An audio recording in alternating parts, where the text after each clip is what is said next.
எல்லாருக்கும் வணக்கம். ஸ்டூடெண்ட்ஸ், இங்கே சொல்லப்பட்டிருக்க அனைத்து இன்ஃபர்மேஷன்ஸும் ஒரு எஜுகேஷனல் பர்பஸ்க்காக மட்டுமே. இதில் எந்த ஒரு இன்வெஸ்ட்மெண்ட் ரெக்கமெண்டேஷனும் நாங்கள் சொல்ல கிடையாது. நீங்கள் எந்த ஒரு இன்வெஸ்ட்மெண்ட் பண்ணுறதுக்கு முன்னாடியும் உங்களோட ஃபினான்ஷியல் அட்வைசரை கன்சல்ட் பண்ணாமல் பண்ணக்கூடாது. இந்த கண்டென்ட் பியூர்லி ஃபார் எஜுகேஷனல் பர்பஸ்க்காக மட்டுமே. ஓகேவா? வாங்க வீடியோக்குள்ளே போகலாம். தேங்க்யூ. ஸ்டூடெண்ட்ஸ் எல்லாருக்கும் குட் ஈவினிங். எல்லாம் எப்படி இருக்கீங்க? நல்லா இருக்கீங்களா? ஓகே. ஸ்டூடெண்ட்ஸ், ஒரு மார்க்கெட்டில் லெவலும் கான்செப்டும் தெரிஞ்சால் நம்ம எப்போவுமே ப்ராஃபிட்டில் இருக்கலாம் அப்படின்னு சொல்லி என் வீடியோவில் நான் அடிக்கடி சொல்லுவேன். நீங்கள் எல்லோரும் கேட்டிருப்பீங்க நம்புகிறேன். சரியா? அதே மாதிரி தான். சரியா? இன்றைக்கி பாருங்கள், மார்க்கெட்டு நல்ல ஒரு கேப் அப்பு. ஆனால் நம்ம சப்போர்ட் அண்ட் ரெசிஸ்டன்ஸ் பற்றிய ஒரு முழுமையான வீடியோ அப்படின்னு சொல்லி ஒரு வீடியோ போட்டிருக்கோம்.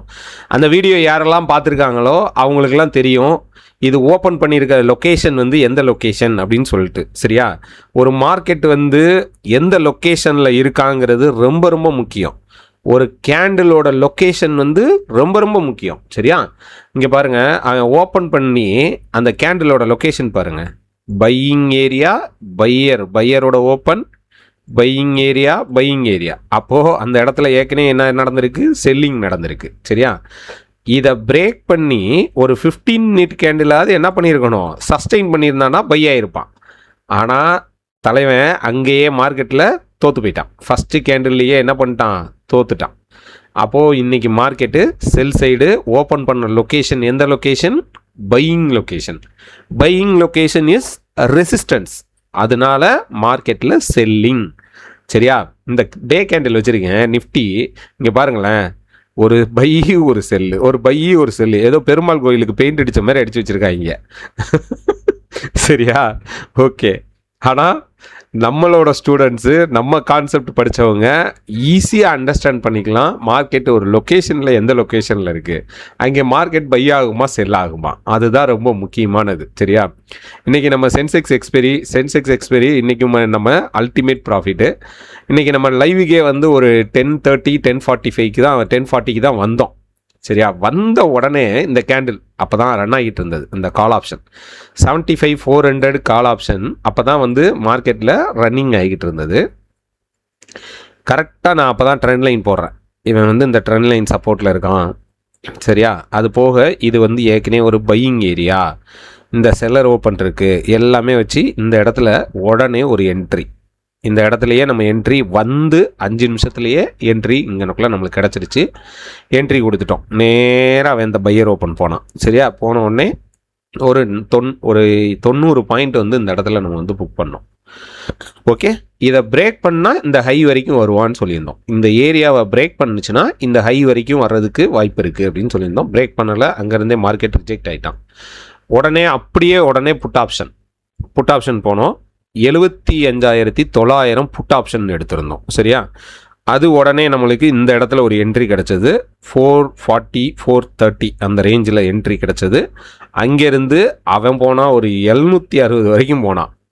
ஸோ இங்கேயுமே நம்மளுக்கு ஒரு நல்ல ப்ராஃபிட்டு அந்த நேரத்தில். சரியா? ஸோ ரெண்டு சைட்லேயுமே வித்தின் வந்து ஒரு 1/2 ஹவர்லேயே வந்து நல்ல ப்ராஃபிட் பண்ணியாச்சு. அதுக்கப்புறம் நம்ம வந்து வெயிட் பண்ணிகிட்டு இருந்தோம். திரும்பவும் இவன் இங்கே வந்தான். இந்த ஏரியாவில் தான் வந்து சப்போர்ட் எடுப்பான், இந்த ஏரியாவில் மார்க்கெட் பை ஆகணும் அப்படின்னு சொல்லியிருந்தோம். அதே மாதிரியே மார்க்கெட் அங்கேருந்து பை ஆகி 927 வரைக்கும் போனது. சரியா?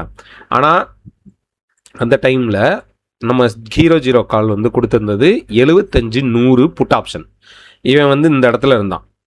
160 ரூபா 125 ரூபாவில் ட்ரேட் ஆகிட்டு இருந்தான்.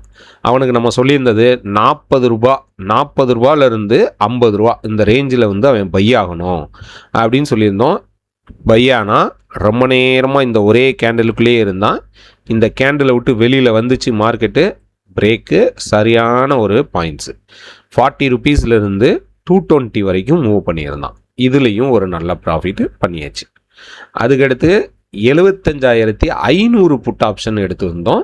அந்த புட் ஆப்ஷன் பார்த்தீங்கன்னா இங்கேருந்து மார்க்கெட்டு இறங்கி வந்தான். சரியா?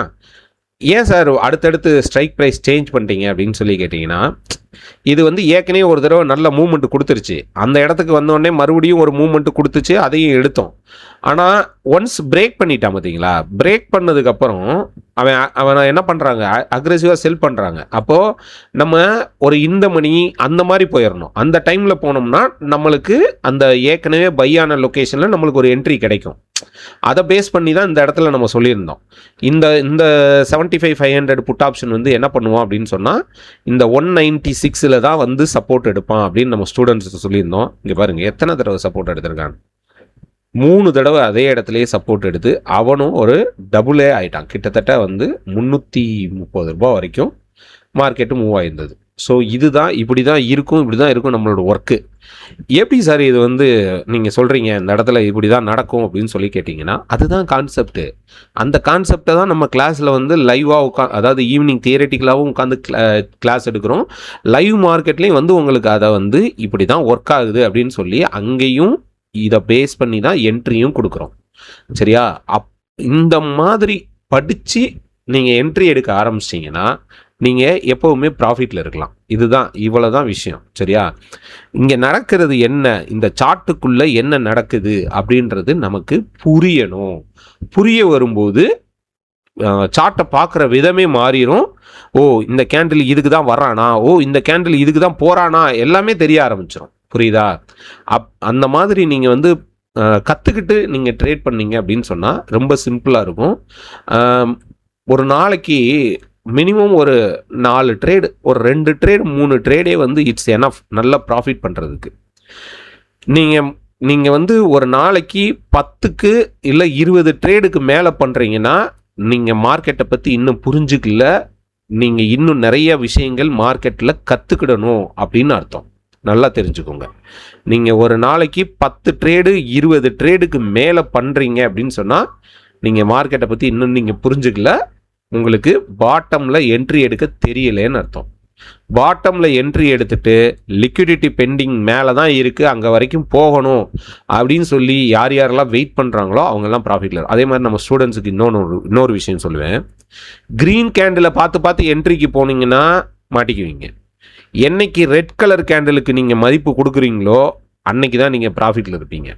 ஒரு ரெட் கலர் கேண்டில் ஏன் ஃபார்ம் ஆகுறான், அவன் எதுக்கு வர்றான் அப்படின்றத நீங்கள் புரிஞ்சு கற்றுக்கோங்க. கற்றுக்கிட்டிங்கன்னா உங்களுக்கு சார்ட்டில் என்ன நடக்குதுன்னு தெரிய ஆரம்பிச்சிடும். சரியா? ரெட் கலர் கேண்டில் தான் நம்மளுடைய entry point. Green colour candle profit பண்ண வேண்டிய கேண்டில். சரியா? நீங்கள் ப்ராஃபிட் பண்ண வேண்டிய கேண்டிலில் போய் என்ட்ரி எடுக்கிறீங்க, அதனால தான் நீங்கள் லாஸில் இருக்கீங்க. ஸோ மார்க்கெட்டை கற்றுக்கோங்க, கற்றுக்கிட்டு ட்ரேட் பண்ணுங்கள், எப்போவுமே ப்ராஃபிட்டில் இருக்கலாம். சரியா? சார்ட்டை பற்றின முழு விஷயங்களும் உங்களுக்கு ஈஸியாக புரிய வைக்கலாம். சரியா? இந்த இடத்துலலாம் நம்மளுக்கு வந்து டபுள் கன்ஃபர்மேஷன் கிடச்சது. ஏன் தெரியுமா? இந்த இடத்துல ஒரு ஆர்டர் பிளாக் நம்மளுக்கு இருக்குது. அது போக இங்கே பாருங்கள், இப்படி ஒரு ட்ரெண்ட் லைன் சப்போர்ட் கிடச்சது. அதை பேஸ் பண்ணி தான் அந்த இடத்துல நம்ம என்ட்ரியே வந்து பிளான் பண்ணி கொடுத்தோம். நம்ம ஒரு இடத்துல வந்து கோடு போட்டோம். நம்ம ஸ்டூடெண்ட்ஸ் எல்லாருக்கும் தெரியும், நம்ம ஒரு இடத்துல தூக்கி ஒரு கோடை வச்சிட்டோம்னா அந்த கோட்டை மார்க்கெட்டு தாண்டவே தாண்டாது. அது மேலே வச்சாலும் சரி, கீழே வச்சாலும் சரி. ஏன்னா என் ஸ்டூடெண்ட்ஸே சொல்லுவாங்க, சார் அந்த கோட்டை எடுத்து விடுங்க சார், அவன் போட்டோம் அப்படிம்பாங்க. அவன் மேலே போகாமல் நிற்கிறான்னா நான் ஏதாவது கோடு கீடு வரைஞ்சி வச்சுருப்பேன்.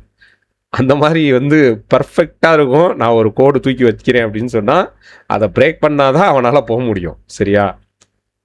இது வந்து பெருமைக்கு சொல்லலை, ரியலாக உண்மையிலேயே அதான் நடக்கும். நம்ம ஸ்டூடெண்ட்ஸ் என்ன கமெண்ட்ஸில் வருவாங்க, நீங்கள் பாருங்கள். சரியா? ஓகேவா? ஓகே ஸ்டூடெண்ட்ஸ், கற்றுக்கோங்க, கற்றுக்கிட்டு ட்ரேட் பண்ணுங்கள், நீங்கள் ப்ராஃபிட்டில் இருக்கலாம். வாங்க, ஜூன் 1 நம்மளோட பேட்ச் ஆரம்பிக்குது. ஜூன் 1 புதுசாக மார்க்கெட்டை பார்க்குற பார்வையே வந்து புதுசாக வந்து பார்க்க ஆரம்பிக்கலாம். ஓகேவா? வாங்க, கிளாஸில் மீட் பண்ணலாம், நிறைய விஷயங்கள் வந்து டிஸ்கஸ் பண்ணலாம். சிம்பிளாக படிக்கலாம், சிம்பிளாக படித்து சிம்பிளாக வந்து அண்டர்ஸ்டாண்ட் பண்ணிக்கிட்டு ஈஸியாக வந்து ப்ராஃபிட் பண்ணிட்டு போயிட்டே இருக்க வேண்டியதான். ஓகேவா? Okay students, thank you, good night.